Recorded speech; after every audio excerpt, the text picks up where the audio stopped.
Hello and welcome to Podcast of Lincoln Geek. I'm your host, the podcaster general, the Dan-faced. Sussy Dan. Sussy Dan, the list of names continues every episode. I'm joined by my regular co-host and regular friend. To be fair, I think I'm fairly irregular as friends go. But we don't need to know that too much information, George. So, hello George, how are you? Yes, I'm good. So what are we talking about today, Dan? Today, a broad topic. It's been suggested a couple of times. We're going to talk about dice chuckers. Do you like dice chuckers? Do you enjoy the luck, the chaos, or would you rather a nice dry Euro game? Yeah, I know we do talk about our big Euros quite a lot. I know it's a personal preference that we do like these, but say dice chuckers are a perfectly good game category out there. Just to clarify, by dice chucker we mean games that are just very heavy on, obviously, dice as the core component. They could be roll and moves, kind of miniatures, combat games tend to be very dice heavy, even kind of a deck builder type of dice. You can improve your dice. I've seen those and I've got an example. Oh yes, gotta love Dice Forge. This Dice Forge, even Space Base, I believe,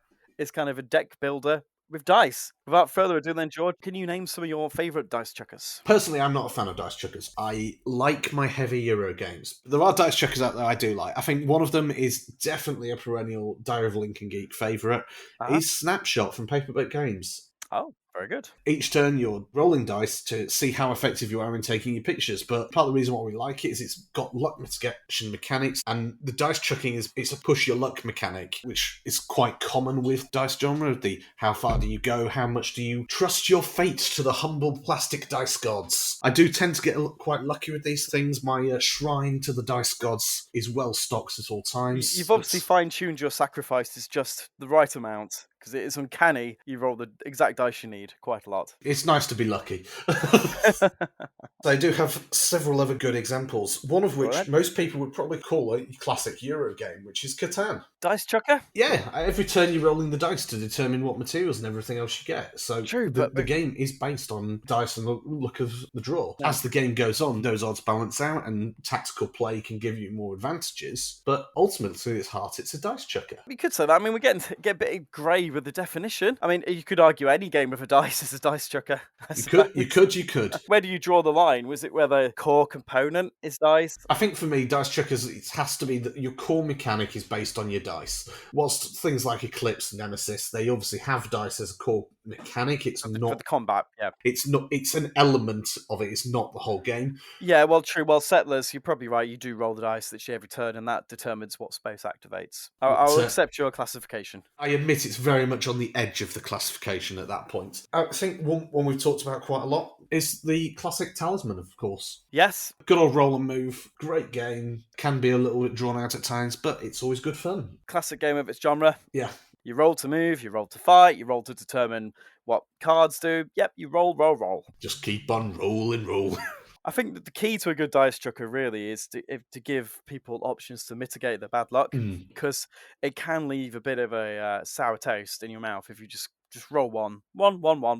It can get a bit depressing. Another good example of dice chucker, Cubitos. All right. Lovely little racing game. Bit of a bag building mechanics with it, of the choosing your dice, managing your dice through the bag, and it's got that luck mitigation of how you build your bag and pushing your luck of how many times do I roll it. Loads of replayability in it. Worth checking out if you're going to do it. There's plenty of playthroughs online. I'm sure we will be doing one at some point, maybe in the future, if we ever get it. What are some of your dice chuckers then, Dan? Just looking at my collection, and like you, I do tend to favour card-based games rather than anything, and like more kind of the resource management, kind of Euro-type games, I think. But there are quite a lot that have dice in some form, usually in its combat. I'm looking at the heaviest dice game, King of Tokyo. Yes. It's not a game we talk about very often. Have you played that? I'm sure you have. I've not physically played it myself, but I watch lots. It's quite a popular one. It's basically Yahtzee with monsters. It's all about the dice you roll. The damage you do to the other players is determined by how many claws you roll on the dice.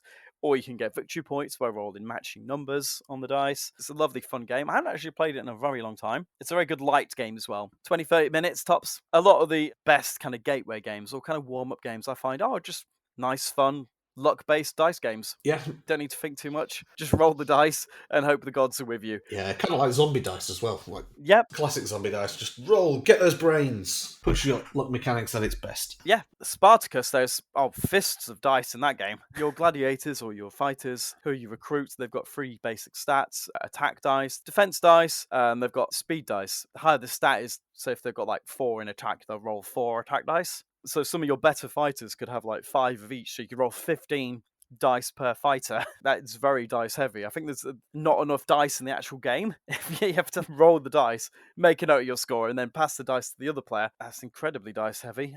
What else do I got?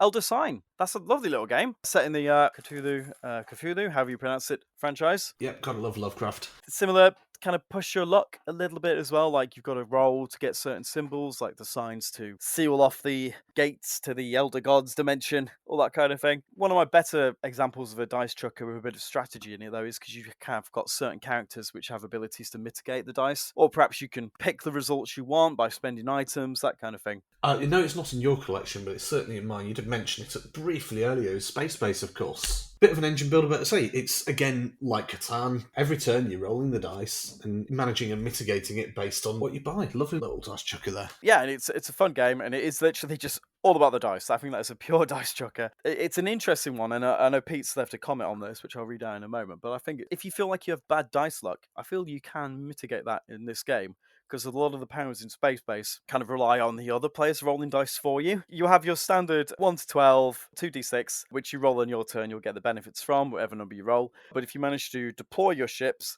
then those numbers will activate when other players roll them instead. So on their go, if they keep rolling 1s or 2s or even higher numbers, then you'll get the benefits for that as well. Talking about that, I might as well mention it because Pete did comment a little bit about it. Pete says, thanks to his infamous dice luck, I'll admit I'm not as fond of them as I am on the mechanics. That's fair. If you feel you are quite unlucky, dice games can be a bit demoralising. Maybe I need to build a shrine to the dice gods as George has. That said, I do think they add a nice degree of tension to a game during a harrowing moment. As for a favourite, I'd honestly say Aliens and All the Glorious Day in the Core. I really liked its approach to using dice to fire rounds. Every character has an accuracy value, and when they roll their die, it has to be below that accuracy. So for example, if you've got Hicks or whatever, his accuracy was like 5. So if you want to take a shot, you roll the dice. If it's below that number, you hit. And you can take other shots, but the accuracy decreases for the remainder of their turn. Someone who has an accuracy of 5 is unlikely to miss during the first couple of shots, but once it's decreased to around 2 or 3, you're more likely to miss. So yeah, I think I quite like that approach. You're guaranteed usually to get at least 1 or 2 hits. You've got to decide when are you going to stop rolling. Tends to fit in the pushy luck and risk management categories. Always good to see different ways of doing that. Yeah, and that was a very dice-heavy game, very thematic. He raised a good point about it. It does add tension to games. Sometimes you don't want to already know the outcome to combat. What have you called it? Like spreadsheet simulator? I'm sure you've said something like that somewhere else. Or like Game of Thrones, because you can almost calculate who's going to win the fight before you even start it. Oh, definitely. With any thematic game, it's adds that degree of tension which is needed, so it's not just a certainty. Yeah, I mean, you could always stack the odds in your favour, but dice give you that just the little random chance that maybe the underdog will pull through. Or crushing him into dust. It depends on your perspective. Yes, well, you're normally the one that's crushing me into dust with those, so...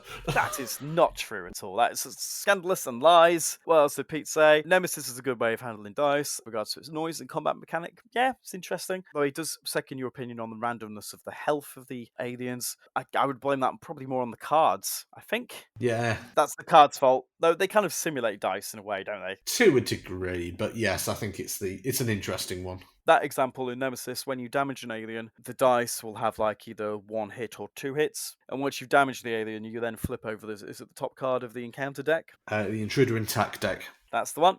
It will say a number on it.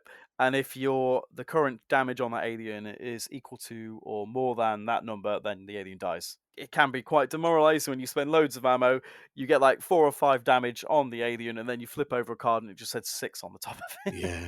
We've all been there. He also mentioned Space Base, which is a perfect balance of luck and planning, as you could buy cards that help cover a wide range of numbers. So if you do feel like you just roll 1s and 2s for all eternity, why not invest in those numbers? Similarly, you can do the same thing in Machikoro as well, which is another good dice chucker on the same vein of the engine building your little city and your empire, and you can build it how you want it within reason. It depends on how much the dice gods like you, because there's a degree of you have to be in the right place at the right time for Machikoro, because supplies of things are limited, and certainly my lovely wife, Sui, she has the most atrocious luck with Machikoro. No other game seems to hate her quite so much, and she always ends up having to pay out everyone else and never being able to get her foot in the door. Some games just have vindication against you. It's not even your personal bad luck. It seems odd how the dice gods can be so fickle. They are fickle indeed. The logical part of my brain knows there's no such thing as luck, but when you see dice games in action, you start to question it. I would say I was questioning Pete's luck until the May the 4th event, and first roll, natural 1 on a D20. Any kind of role-playing game, his luck just plummets. We need to invent a role-playing game for Pete where rolling once is a good thing. But then it'll go the other way. He'll start getting natural 20s. I don't know if we can win with this. There's only one game we vaguely touched on earlier, which you've not covered in detail, so you want to tell us about Dice Forge? I don't actually own Dice Forge. I know of Dice Forge, where it's one where you build on your dice as you're going through the game and improving it as you go. Another alternative way for your engine building mechanic of it is quite interesting. So I've not played it, but it's on my wish list of games to try because I've heard so many good things about it. I do have a couple on my shelf of shame, which I haven't got around to playing yet. Oh, lovely Mr. Chris, the talent himself, is waiting for a new one from Kickstarter for the Marvel Dice Throne. Dice Throne. It's going to be a dice chucker by the sounds of it. Yeah, I'd roll the dice on that. Yeah. In summary, I think there's a place for dice chuckers. Definitely a good place in there. I feel I would definitely put them in the category of games to not take too seriously. Usually, if you just roll ones, just roll with it. Take a roll on the dice. One day they'll check. One day you'll get a 6. One day. Yeah, they can add that wonderful degree of randomness and tension to things which make them perfectly suited to a lot of thematic games and combat-based games where you don't want a certain outcome. We've scratched the surface of dice chuckers in this, and I think there are plenty more out there, and they are beloved by many for that reason. Whilst a lot of people like the Euro games, like us, I mean, I know we both love it, we both also love chaos plays for various things and like the chuckers alongside. So. Yeah, I mean, the majority of my games are quite thematic, actually, thinking about it, so they all have dice to some degree. I feel like they'd be too dry without the dice. You know, if you know who's going to win straight away, it's just not as exciting, so I think dice definitely have their place. If you're out there and you feel differently or want to add to the conversation, do let us know. Get in touch with us on our Discord or via the website, doalg.co.uk. Thank you for your time again, and thank you for listening, everyone. Catch us on all the socials, and until next time, get your geek on. Everyone, keep gaming. See you later. Bye.